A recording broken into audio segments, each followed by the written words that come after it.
नमस्कार दोस्तों। आज जो कहानी लेकर आई हूँ जुड़ी है मेरे जज्बातों से, मेरे एहसास से, जुड़ी है कहीं ना कहीं मेरे ज़िंदगी के किसी एक पहलू से, जो शायद बहुत मामूली होकर के भी आज बहुत ख़ास बन गया है। तो कहानी शुरू करती हूँ। कहानी का नाम है वो लाल इमारत।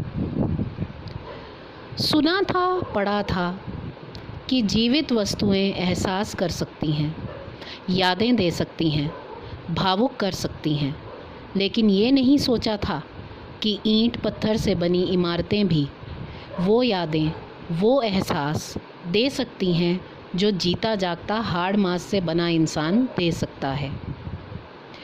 एक छोटा सा प्यारा सा घर जो मेरी माँ के कभी ना थकने वाले जज्बे से बना था, जो मेरे बेटे की अतरंगी शरारतों से खिला था, जो मेरे खुद के संघर्षों में सिमटा था।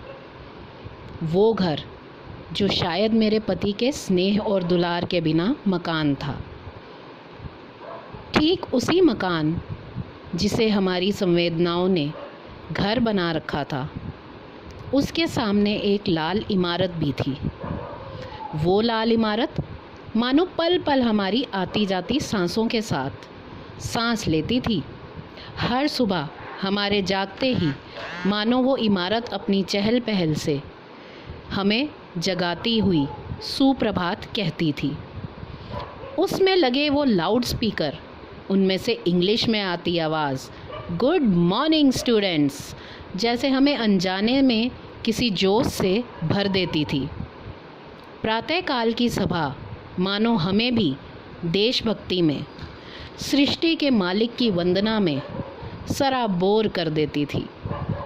अपने काम पे जाने को कहीं देर ना हो जाए, मेरे लिए तो जैसे वो लाल इमारत एक घड़ियाल का काम करती थी।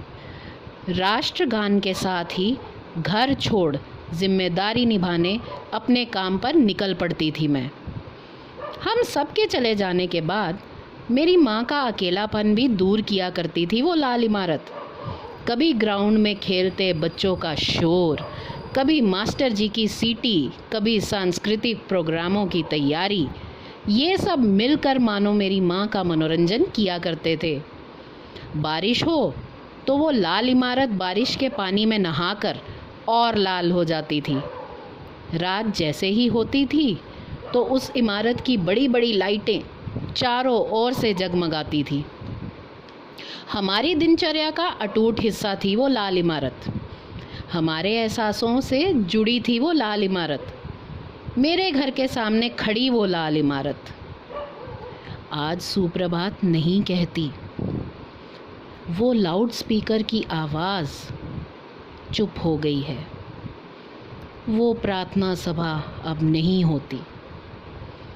आज वो लाल इमारत घड़ियाल का काम नहीं करती, क्योंकि राष्ट्रगान होता ही नहीं, क्योंकि मैं काम पर जाती ही नहीं। आज मेरी माँ सूनी आँखों से बालकनी में खड़ी उस लाल इमारत को ताकती है, जो कि खाली है, सूनी है। ना उसके ग्राउंड में हंसी ठिठोली है, ना मास्टर जी की सीटी ही बजती है। आज उदास है वो लाल इमारत। आज उदास हैं वो बच्चे जो अपने घरों में बंद हैं, जो तरसते हैं फिर से इस लाल इमारत के परिसर में लौटना, फिर से अपनी किलकारियों से, शरारतों से, पढ़ने लिखने से इस इमारत को जीवित करना। लेकिन जानते हैं ये नन्हे सिपाही कि इस वक्त घर पे ही रहकर जल्दी से लौटा जा सकता है इस लाल इमारत में। फिर से दोस्तों संग मस्ती की जा सकती है इस लाल इमारत में। मैं तो घर से उस लाल इमारत को ताकती यही सोचती हूँ कि कब ये लाल इमारत फिर से जीवित हो पाएगी, कब ये लाल इमारत फिर से मुस्कुराएगी।